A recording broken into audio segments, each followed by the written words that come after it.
Hi, I'm Dr. Tabatha, the functional gynecologist. I'm a board-certified OBGYN and functional medicine physician. I've embraced the world of functional medicine and wellness through my own personal health journey, and I'm super excited to share my wisdom and unique perspective as it pertains to women's health. So if you're struggling with hormone imbalance, weight gain, period issues, anxiety, insomnia, you name it, then you've come to the right place. I want to be your functional gynecologist. So welcome.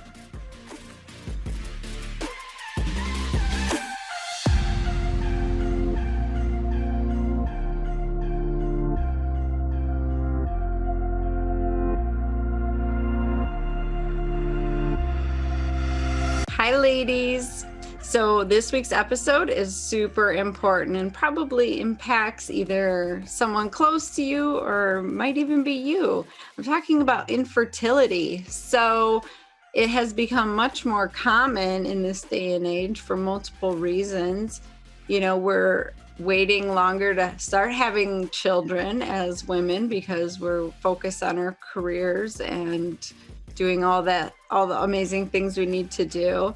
We also have more hormone imbalance. We lead very stressful lives. We have a lot on our plates, and that oftentimes leads to hormone imbalance where we're not ovulating every month, or we have too much estrogen, that type of thing. And then we have like toxic burden from our environment. So we see toxins in levels that our grandmothers and great-grandmothers never saw, and our body has to work hard to detoxify those and function with toxins in our cells. And so all of those things can contribute to infertility or difficulty carrying a pregnancy once you get pregnant. It has also increased our issues of having high blood pressure during pregnancy and diabetes during pregnancy, which can have lasting effects on your children once they are born and start growing. But they also increase your risk of developing those lifelong chronic diseases like diabetes and high blood pressure and heart disease. So it's super important to get healthy if you're even considering having more babies, even if you're not. But my guest today, Dr. Aumatma, she is a natural infertility specialist, and she does amazing work. Like, you guys are going to love her. I just think she's a sweetheart. She's a wealth of knowledge. She gets in there and she finds where your deficiencies are and replenishes them. She helps you remove impediments that are interfering with your body's ability to function well, and she optimizes your ability to get pregnant and stay pregnant. So it's pretty amazing, and she's got her own hero's journey that she went through to get to that point where she learned all of this. So she's super awesome to talk to and to listen to. So please stay with us today as I interview Dr. Aumatma Simmons. Let me just sing her praises. So she's a naturopathic doctor and nutritionist. She's been in practice for 15 years. She specializes in women's health. She's the best-selling author of Fertility Secrets, What Your Doctor Didn't Tell You About Baby Making. She's a sought-out speaker on topics related to women's health and empowerment. Dr. Aumatma was awarded the Best Naturopathic Medicine Doctor locally in 2015 and 2020, and as a top woman in medicine doctor in 2020. So that's pretty awesome. So in addition to supporting couples through their individualized care and long distance, she trains practitioners who want to specialize in fertility. So she's so good at helping people get pregnant that now she trains other practitioners on how to help patients get pregnant. That's pretty cool. Dr. Aumatma has been featured on ABC, Fox, CBS, KTLA, Mind Body Green, The Bump, etc. She's been interviewed on countless podcasts on the topics of fertility, pregnancy, and postpartum health. So today we are going to talk about all of these issues. She's going to give you some amazing nuggets to start incorporating into your life. And it's just a great discussion. So stay with us. And if you know somebody who is struggling, who's got an appointment with the IVF doctor, who's given up hope, anybody along this path, pass this episode on to them. They need to hear it. It will help so much. And if you want to work with Dr. Aumatma one-on-one, the links are in my show notes, and don't hesitate to reach out to her. So here we go. Well, welcome, Dr. Aumatma. Thanks for being on the Functional Gynecologist podcast. Thanks for having me, Dr. Tabatha. I'm so excited to talk to you. You are just an awesome person doing amazing things. So thanks for coming on. Thanks for having me. I'm so excited to connect and talk. Yeah. So you are infertility. That's your thing, right? All night. That's all you do. Yeah. Okay. Yeah, we do support some people through pregnancy and postpartum, but usually people reach out to us for fertility. How did you get started in this? Was it like a personal journey that you went on? Yeah, a little bit. So I was married to this person that we had only been married for a year. We had been together a long time prior to that. And he had been talking about oh, we should have a child, it's time to have a kid, blah, blah, blah.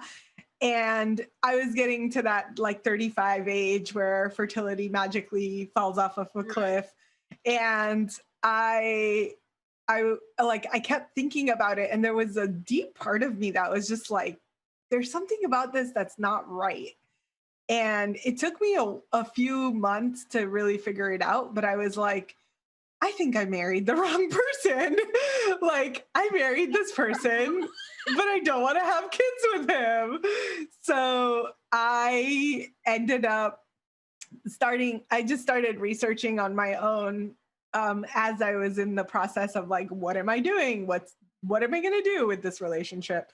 So I just started researching, and even what we had been taught in naturopathic school was at 35, that's it. You're basically screwed. And that's what the media says. And the media at that point in time, this was 10 years ago, probably. So it was just the beginning spurts of egg freezing, and that was gaining more popularity. And I was like, do I want to freeze my eggs? And I actually consulted with a clinic, and they were like, oh yeah, that's going to be 10,000 plus whatever amount per month. And at the time, I was like, I don't have $10,000. This is ridiculous. So I was like, well, there must be something I can do naturally to preserve my fertility. So I started researching for myself, what am I going to do? How is that going to work? I ended up talking about a lot of what I was finding, which one of my biggest inspirations in the fertility work is, you probably know her, Dr. Christian Northrup from Women's Bodies, Women's Wisdom. So I'm like, I have this Bible, and it literally it's this thick, you guys. So I opened up this Bible, and I'm like, there's got to be a chapter on fertility.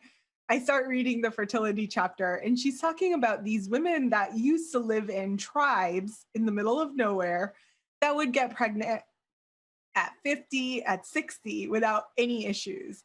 And that was the moment that I was like, what if I just changed my assumption? What if I just didn't assume that at 35 my fertility was going to crash? And as soon as I had that shift, I was like, great, I'm out. I left that relationship. That's beautiful. And simultaneously ended up at an acupuncture clinic. One of my friends ran this huge acupuncture clinic. He's like, our naturopathic doctor just quit. Can you come and fill in for us for a little bit? And at the time I was like, well, I'm still figuring out what I'm doing. So sure, yes. And I started the clinic, and 2 weeks later, the head acupuncturist is like, wait, I heard you on a podcast talking about fertility. You must do a lot of fertility. And I was like, well, I'm just starting out, and I just have a bunch of research essentially. And she's like, great, I'm going to send you all of these people that I haven't been able to help. So for years, she had been working with all of her clients that weren't able to get pregnant. She shuffled them to me. And within a few months, they started getting pregnant. And that's when I was like, oh, this is amazing. Like, and you like the little amazing feedback of, wow, we just grew this little human together is so beautiful. Yeah. And then just simultaneously, like, babies are born with 200 plus toxins floating in their bloodstream. So that was a little bit of a wake up call of like, what are we doing to help support the next generation where we're like, affecting the future health of this baby and their future generations. So what can we do now that can really like help support a healthier baby for a healthier world? So Oh my gosh. I love that you just like dove in. You're like, I'm going to figure this out. I think it's so important to, when you feel stuck, right? Get unstuck. Search, yeah. research, figure out a way. I think that's so incredible. And just shifting your mindset changed everything, right? Yeah, it was literally like reading that one paragraph in this book that transformed the whole trajectory of my life, because had I kept with the old belief, I would have probably had a kid. I would have had, probably would have still ended in divorce.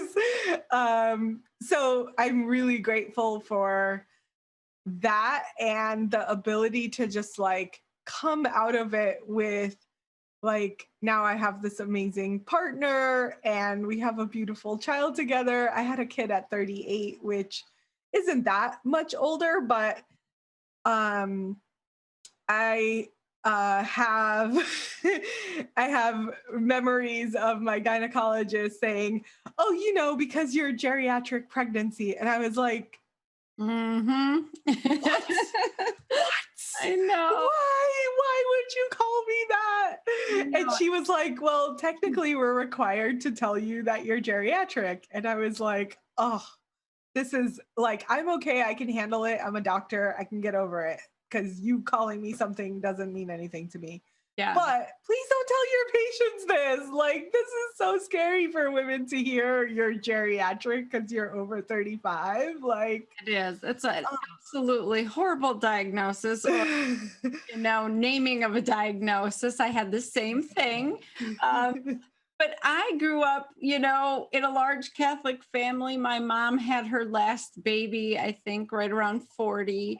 And Mm, so it never occurred to me that pregnancy was a young person's thing, or that we should have concerns, until I did my residency. And that was like being drilled in my head. And like you said, at the time, the new frontier was IVF and like just all of this infertility technology. And so they were really pushing the idea of, yeah, don't be having babies after 35. Don't use your own eggs, for God's sake, after 35, right? I mean, I had so many conversations with women about possible Down syndrome, just completely scared out of their minds that if they got pregnant, they were going to have a baby with Downs. I mean, there's so many issues with that right there. We had to have the conversation about how Downs people, live amazing, productive, beautiful lives, are some of the most mm, happiest people I've ever met.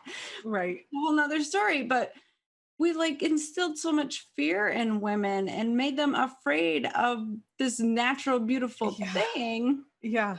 And I just love that you're like squashing that. You're like putting this to rest. Like, that's a bunch of crap. We need to stop thinking like that. And we need Yeah. to embrace a mindset of health and wellness. And we can do whatever we want because we're women. Seriously. Yeah. Yeah. We're women. We're amazing. We get to decide when we have a baby and with whom we have a child with, right? Like, that is so important to me because of my own story, right? Like, Yes. thank God I didn't have a child with this other man. Like, just, And yeah, I have, like, every day I have so much gratitude that I not only didn't have a child with the wrong person, I was able to wait till I was in a different place in my life with a different person, with the right person than ever before. And I think that every woman should have that choice. And if we are making decisions out of fear, we just don't ever get that opportunity. Yeah, exactly. And I'll tell you, like, I had a baby at 17, and then I had two more at 33 and 35. You're a totally different mother when you've actually lived and had some experiences. And I was able to prioritize and enjoy my babies in such a different way when I was an Mhm. older mom, right? So Yeah. here's to the older moms. But I Yeah. want you to tell my listeners, like, what did you learn on this journey? What are some of the big key lessons of how to preserve your fertility and how to get pregnant naturally and all that? Hmm. Hmm. So I think that we talked a little bit about the most important one, which is the mindset, right? I think that so many women that I talk to that are just about to turn 35 and they're literally like freaking out because they're like, oh my God, I'm going to be 35 next month. I have to walk into an IVF clinic today and like go get pregnant. And then to like have the experiences that I've had where we had a 44-year-old last year. So she came to me when she was 42. I worked with her for almost a year and a half before I was like, okay, you're ready for IVF. And she was like, Dr. I only have money for one IVF cycle. Like you gotta make sure that it's gonna go well. And she's already 44. And she basically waited till I told her it was the right time. She went to the fertility clinic. They yelled at her. They were like, why did you wait so long? And don't you know you're 44? Like, this is going to be really bad. And the chances of you actually getting pregnant are so low, blah, blah, blah. Oh my gosh. They retrieved 23 eggs from this woman, 23 eggs, 17 of which fertilized to healthy day 3 embryos. They were like, wow, we have so many. What are we going to do with all these embryos? Because they completely were not expecting a 44-year-old to have those results. So it's not to say that every 44-year-old is going to have that result, but I do believe that there is the value of preparing your body and doing the work that your body needs to be in a fertile state before you even get to the point of going into IVF. So I think first it's like the mindset around age. The second is the mindset that we have that, oh, IVF is just going to be the end all be all. And it's amazing. It's a beautiful medicine. And I tell patients this all the time. I've had like spiritual experiences watching retrievals because it's just like, oh, it just takes my breath away. Like Yeah, we're literally watching. Yes. Yeah, like you're watching life be created in front of you. It's so beautiful. And when you do the natural things before you go into those scenarios, you have a likelier chance that it's going to lead to a positive outcome. So it's not like there's never anything negative towards IVF, but how do you do that in a way that doesn't lead you to cycle after cycle after cycle? And so that really led me to the second thing, which is IVF success rates are based on 6 cycles of consecutive IVF cycles. So most clients they're like, oh, 27% success, which is supposedly great. Right. Like 27% is not that great, but even if we get excited about those results, that's after 6 cycles of being exposed to hormones, injections, like the trauma that you're going through while you're in that process. It's just like, what if we could just save women from that, right? Like go do IVF, absolutely, but what if you could be pregnant within 1 cycle or within 2 cycles at the most instead of 6? Then we have a really different then we'll just be like so much better because you won't be feeling crappy from all the hormones that you've been pumped full of. Yeah, So I feel like women don't really realize what they're getting into when they sign on the dotted line, right? Like yes, it's totally. emotionally and mentally and physically exhausting to go Yeah. through IVF. I mean, they put you in this hyper hormone state. Like you feel like you're imbalanced now, just wait, right? Yeah. I think a lot I think about endometriosis and how we treat that. I feel like that's kind of the same idea. Like you can go in, you can have surgery to remove your endometriosis and hopefully help with the pain for a minute. Mhm. But if you're not maximizing your diet and lifestyle and doing everything to prevent it from coming back, it's never going to work, right? Right. It's not worth going in surgery after surgery after surgery. This is kind of like the same thing. Like, Yeah. why don't you maximize your potential outcomes so that you can shorten what you're about to go through and have success from the get-go? So Yeah. I love the way that you frame that and the way that you work on things, because I think mindset is so important and women need to know what they're getting into. They Yeah. need to be mentally and physically strong and fully functioning and amazing when they go into it, right? Exactly. Exactly. And yeah, and that's really like our approach is how do we get you in the right frame of mind? I used to call this the woo-woo part of what I did, but 10 years later, there's actually research for all of this.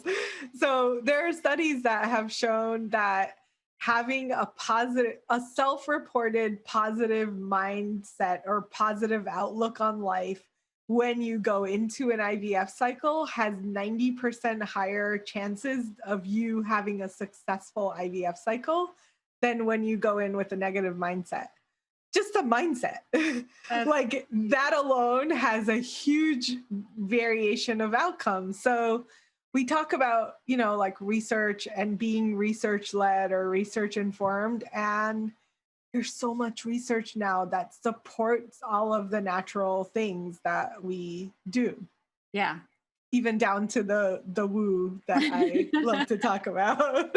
So yeah, I think so in terms of like tips or what I feel like are foundations to supporting fertility, whether it's I want to get pregnant tomorrow or I want to get pregnant a year from now, 5 years from now, whatever. I think the foundations stay the same for everyone. If you're looking to get pregnant very quickly, then the foundations alone are not going to get you there. But if you're looking to just like maintain your hormonal balance and like get pregnant later in life, I think you can totally do that with um, following kind of the fertile foundations or fertile lifestyle that I like to talk about. So the first thing is water intake. The number of times that women are like, oh, I drink a glass of water and then I have 3 cups of tea and my cup of coffee in the morning. And they're counting all of those liquids as water. And Right. I'm like, coffee is super dehydrating. So for every cup of coffee, you just peed out 4 cups of water.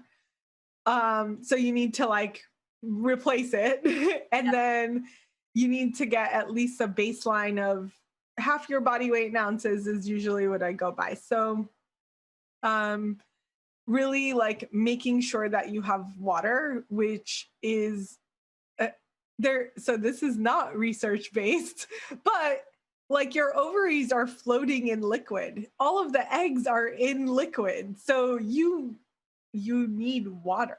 Like I'm envisioning these like shriveled up eggs when people don't drink enough water. I'm like, you gotta drink the water. I don't know what it's doing, but there will be a research study soon. I promise. Um, so water intake. Then when we talk about food, it really does need to be good, clean, unprocessed food as much as possible. Like if you're talking about I want to preserve my fertility for 5 years from now, you don't need to eat super perfect for the next 5 years, but in a majority of your time, or a majority of your meals should be unprocessed, wholesome food in whatever diet you choose. It's like there's so many different diets. Everyone's like, what about this diet? What about this diet? I'm like, does your diet have a focus on vegetables? If yes, you're good. If no, you might want to reconsider.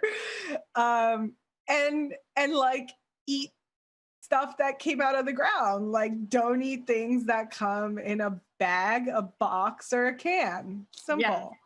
That's exactly what I say. If it had a mom or it came out of the ground, you're good, you know? And I think you hit on such an important point. It needs to be clean, because there was a study that came out about 5 years ago that tested umbilical cord blood of babies, newborns who have not been exposed to the world, only to their mothers, and they had, over 400 chemicals in their umbilical cord at not good levels. So yes, that was very eye-opening for me as an obstetrician, because we are, told that it's okay to give all these medications during pregnancy and, don't worry about it. But it does cross the placenta. Your baby does start to accumulate these toxins before they're even born. And so you are already setting them up for a lifetime of disease. Just like the study that came out and said, whatever mom eats during her pregnancy,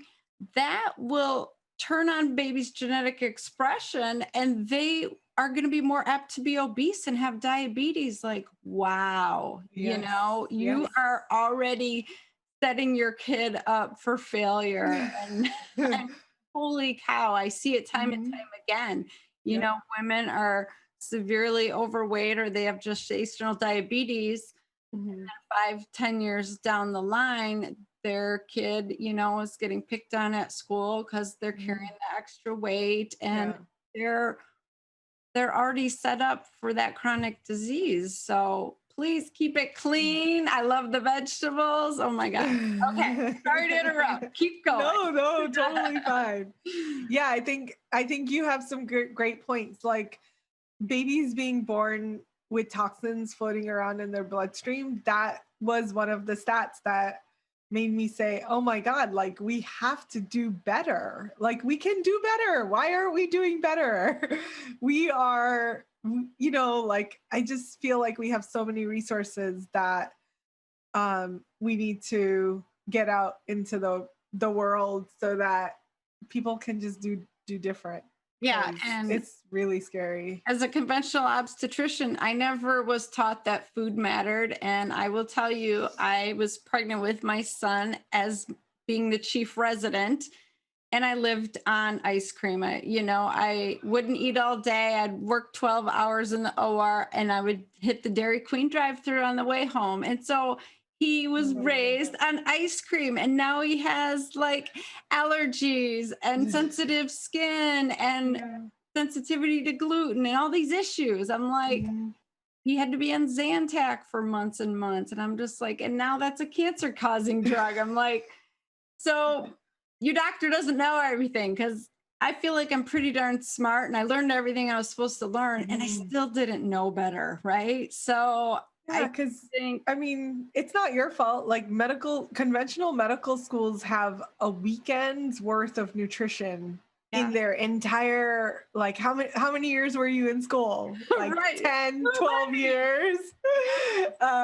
So you really, it's not your fault. It's just the way that our system is set up and designed is not designed for doctors to know about everything, especially not food and lifestyle. And I think that's really where, like, our naturopathic medicine program, I would have spent probably a year in a nutrition program, and then I have a master's in nutrition. So I studied more nutrition for 2 more years after that, so that I could really be versatile in coaching people and kind of guiding people into healthy food and lifestyle. Like, that has to be the foundation of what we do if we're trying to transform the world, right? Yeah, Like, exactly. I mean, conventional medicine, we are just focused on sickness and keeping people alive. It's a sick care mentality. How do you just keep people alive? It's not about thriving and wellness. And so I kind of feel gypped that I didn't get this naturopathic training in addition to it. But I'm getting there. I'm you trying. get there. It's never too late. No, I just soaking it all in. Yeah. Yeah, and I feel like the functional medicine world it's kind of the doctors like yourself who are woke. They're just like, we got to do better, y'all. These patients are not getting better. I'm going to go find a different way to help my patients. Exactly. And that's what's so powerful about what you all do is like, it's so needed. Like more and more doctors are like, nope, this system is broke. I need to go find something else. And honestly, when I just did OBGYN, the only tool I had for pregnancy help was Clomid and surgery. And so I did those two things. And I would eventually get people pregnant or not and send them to the fertility clinic. Yeah. But now that I only do functional medicine, like everybody gets pregnant and they get pregnant quickly. Like as soon as I have them work with the nutritionist and they switch things up, they start pulling the toxins out. Right. Yes. Boom. Like yeah. It's really like diet plays such a big role, and it can be as simple as taking out the basic things that cause inflammation in your gut, which also cause inflammation in your uterus, believe it or not. So for those of you who are listening, no corn, gluten, dairy, soy, I'm usually on the fence about. Some people do okay with soy, some people don't. But it's organic, right? If it's organic, non-GMO, definitely that. Most of the corn, actually all of the things that I just listed, most of those are GMO, which means genetically modified organisms. When the plants are genetically modified in that way, they basically are anti-fertility. So those seeds are designed to die after one generation. What does that do to your own fertility? Like, where are the studies? Why aren't we doing research on how genetically modified organisms are causing infertility? Probably they are. Right. So I know, thinking that pesticides, we're only killing the bug, but magically it's not going to kill our cells when we ingest it. It's just moronic, right? yeah, exactly. Like, oh yeah, we just kill the bugs. It's going to accumulate in your body somewhere, somehow. So really, like, getting that clean food is really important. The third thing that I'll say is probably it's kind of related to what we were just talking about pesticides. So there's a product called Glyphosate, which is in Roundup, that is often sprayed on plants. And the most heavily sprayed plant with glyphosate is cotton. And cotton is what we make our feminine hygiene products out of. Yes. So let's take glyphosate-rated cotton, make tampons and pads, and then insert them into our vaginal tracts where they're going to affect our fertility. Yeah. So this is like probably one of the most, when I kind of put those pieces together, I was like, oh my God, are we really doing this? And like kind of in a panic, like, how is this legal? Like, how do we treat our women like it doesn't matter? So yes. And organic, not all of those actually are available, right? You can get organic tampons and pads. You can get organic tampons and pads everywhere. And you can also and I'm also for the environment. So trying to shift towards more reusable things like cloth pads or They're really amazing, like panties that have like absorbency built into them. Yeah. What Um, thinks or Thinks, yeah, that Thinks is one of my favorites. yes. There's some other companies that are coming out with similar things. And then there's like menstrual cups, which are amazing. Yes, exactly. So there's so many options. I think 10 years ago we didn't have as many options, but we have them now. So like try stuff out. And a lot of people will say, "Oh, I don't like Diva Cup. I tried it once. It was very uncomfortable." And I'm like, "Yeah, there's 30 other brands you can try. Like you don't have to like Diva Cup." Yeah, exactly. And I usually tell people like it might take you a 2 or 3 different companies of trying before you find the one that really works for you. And that's just true for all other female things, right? Like we just need to try it out. Everybody's body's different. Exactly. um, and I found that women who suffer from significant menstrual pain, when they change at least to organic pads and tampons, but ideally to like cloth or cups or whatever, their pain levels go down from just doing that. I would love to see So a study on that. That's amazing. yeah, this is self-reported, but they will report like 50 to 75% decrease in pain just from switching to not using non-organic tampons and pads.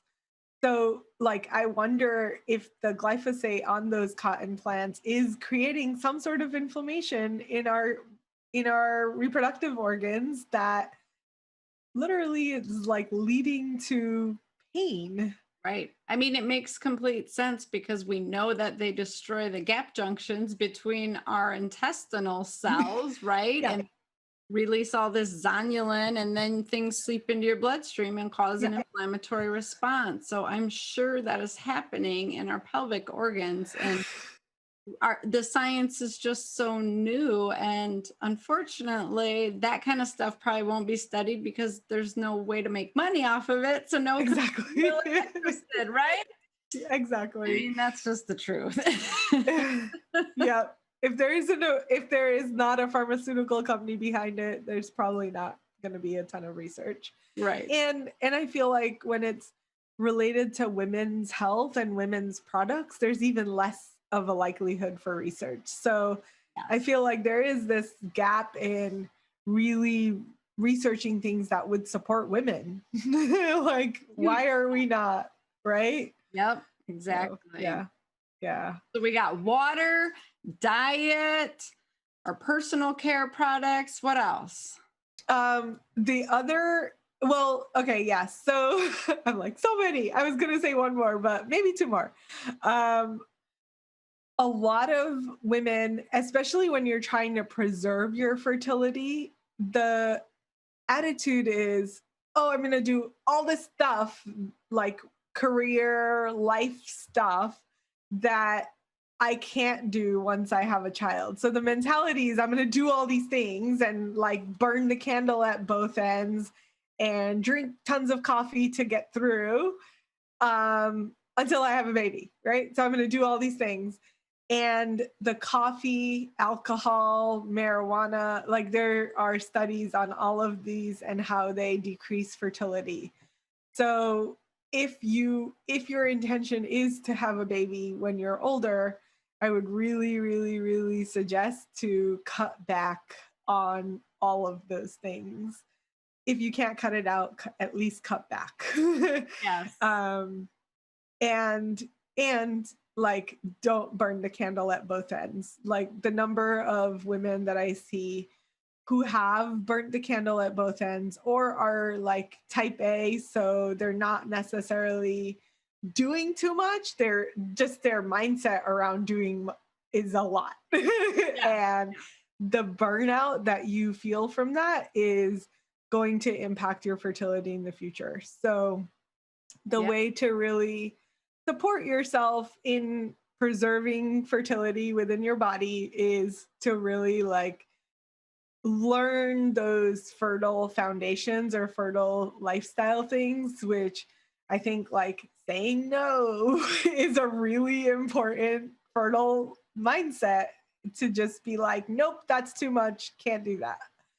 But a lot of like, just think about how 10 years ago, I was really uncomfortable saying no. And I'd be signed up for a million different boards and a million different things. I was just like, oh my God, I'm so overwhelmed. And once you have a kid, you basically have a built-in excuse, and you're just like, nope, can't do that. Family time.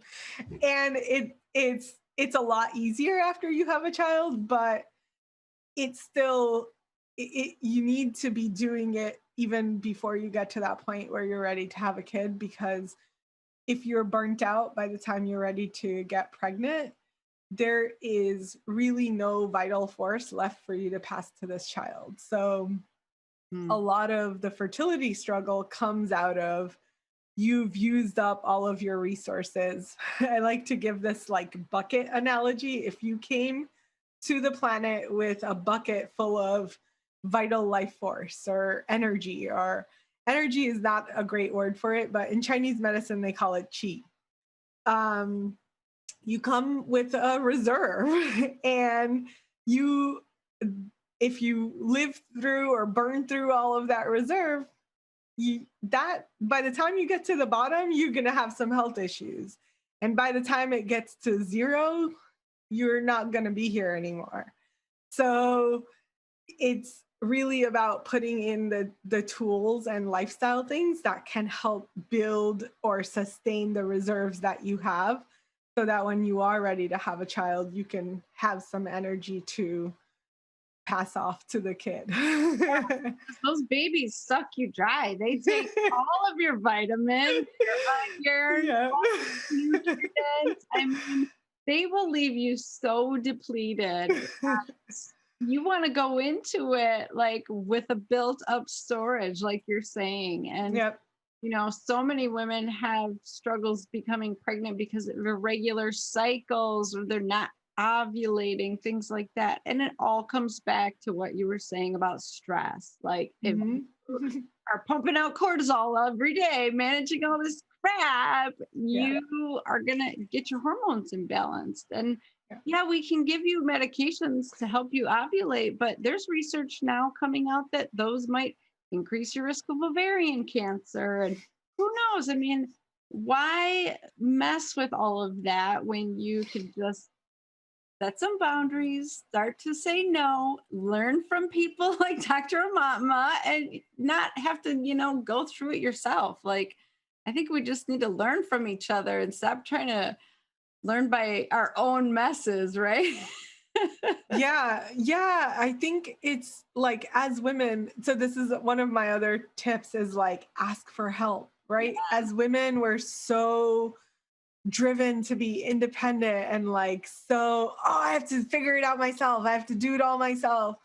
And we're in a place where we have access to so many resources because everything's online.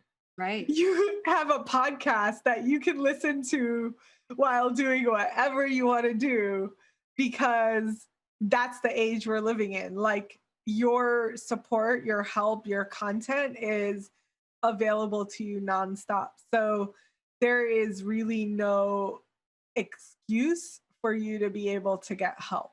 You have access to so much.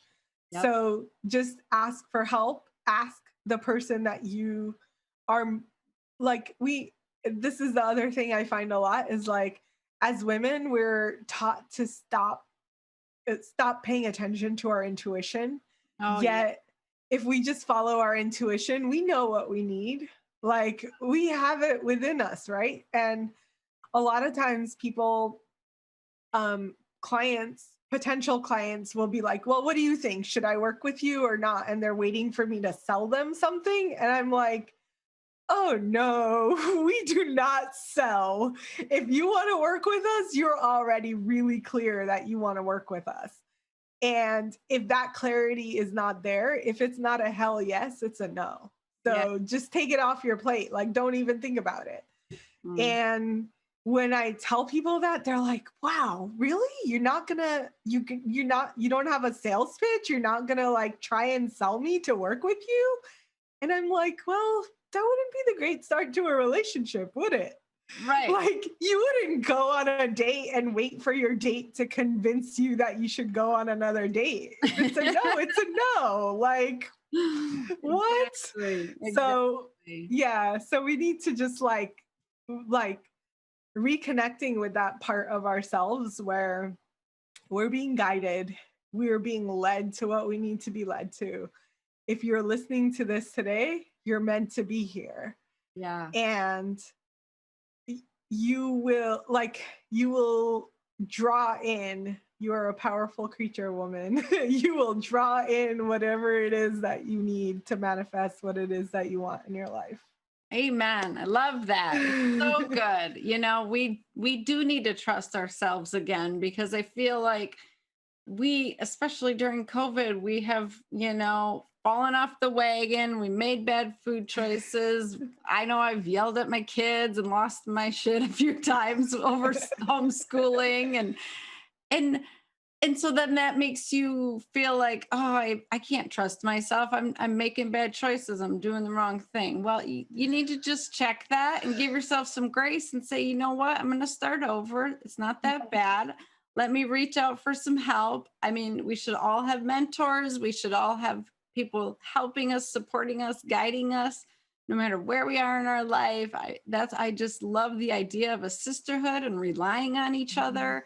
And so people need to search out someone like you, Dr. Aumatma, who will actually just work with the best intention at heart and guide them into what they need and not force anything upon them, because they know what they need in their heart of hearts, right? If they're ready to have that baby or they're starting to plan their future, you just need someone who has beautiful intentions like you to walk them through it. And so I'm so glad you're out there for these women, and it's amazing that now we can do this all online, right? So tell my listeners, you do one-on-one and groups online, right? Yes.